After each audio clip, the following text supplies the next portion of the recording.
MTD CNC, bringing you the latest engineering news, reviews, events and special offers via video media.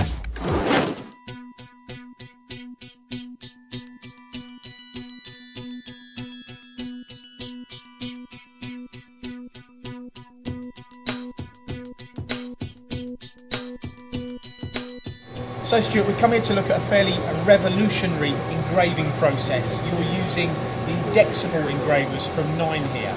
Now, this solution provided to you by Advanced Carbide Tooling. Can you tell us what it's done for Sinclair Harding? Well, we all our dials here at Sinclair Harding, we make clocks, manufacture high-end bespoke skeleton clocks, and all our dials and our chapter rings are all engraved using the ACT indexable insert tooling.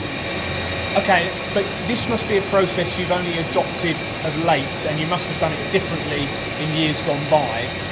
How did you do it, and what's better with this solution? Well, we've started, it's probably only over the last sort of 6-8 years that we've started machining using CNC machines, and we started using solid carbide engravers.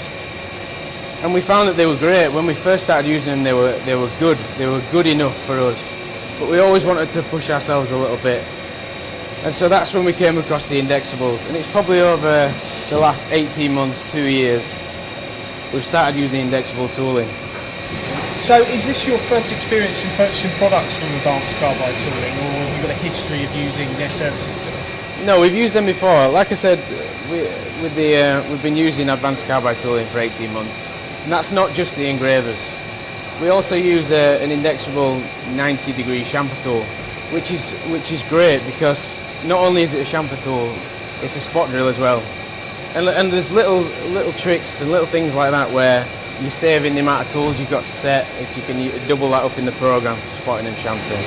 So would you class them as a fairly innovative and responsive company to your tooling requirements? Yeah, they're always coming up with like new ideas, and they're always coming up with new solutions for we've been doing these kind of jobs for years, but very rare do people come at you and say, you can do this better, I can improve this for you, and that's something that they definitely do. So when we're talking about engraving, what sort of widths and depths are you actually machining?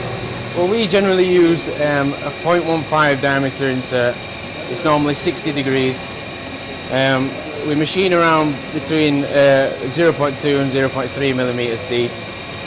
We max this machine out, it runs at 24,000 RPM, about 400 millimeters a minute, and we feel like the indexables could do this all day. I feel like I have no problem. And that's a big thing really, because one of the things we do at MTD is look for solutions that save engineers time and save them money. And with the indexable engraving tools, is there less wear? What about the repeatability when you're changing? There's a lot less wear. I mean, repeatability is a big thing as well. Yeah, every now and again, inserts snip. That's just a fact. You can't do much about that. But the fact that it is indexable makes life a lot easier when it comes to replacing. You only have to clock the arbor up, and then you've already got your repeatability. Your repeatability is there all the time. So from talking actually to Dennis at Advanced Carbide Tooling, he told me the repeatability of the inserts when you're changing from one to the other is actually 8 microns. Yeah, which is excellent. Which is phenomenal, really. Yeah. And what about the wear? I mean, how often would you be needing to change an insert? I mean, we don't do massive quantities. We're only making in batches of say 8 or 10. So for us, changing these inserts is once every couple of months. So which is great. The cost we've been running, like I said, 18 months, and the amount of these inserts we've actually gone through is so minimal, which is great. So when you look at the factory and how the company's evolved in the manufacturing process, would this be one of the biggest sort of benefits that you've actually utilised? Absolutely. I mean, not from a time perspective, but from the quality, the fineness of the engraving, and the detail we can get with down at 0.1 and 0.15 OD. It's just incredible. So we're looking at surface finishes. Yeah. We're looking at reliability and repeatability. And we're also looking at longevity. Absolutely. Which really, if you were looking at using carbide tools, you may have to regrind, change. Yeah. So, which is a little bit old-fashioned. So do you enjoy working here then, Stuart? I mean, it's a fascinating business. Absolutely, yeah. Having a look at some of the clocks around here today, they really are something else. It's great to be part of such a small, growing family business. I feel like I'm really in the middle of that, and it's brilliant. So have you actually got one of these clocks at home yourself, Stuart? No, I'm sneaking one out one piece at a time. I want to build one at home. Having looked at some of them, that might take you a few years. Yeah, absolutely. This, Stuart, is really impressive. Talk me through what we've got here. Okay, here we have our representation of the great John Harrison's H1. This is the first clock that was designed to work on board a sailing ship back in the late 18th century.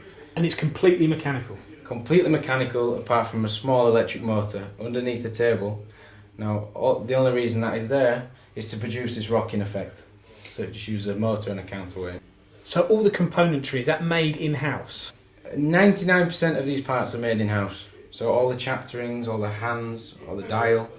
Very few things we buy in. For example, we buy the granite, and the granite base is sourced locally. It's only 30 miles down the road. So as an example as to what Sinclair Harding can achieve, this is it. This is the pinnacle. Yeah. I mean, we've only made the first one was created in 1999, and we've only commissioned 9 pieces since then. Wow.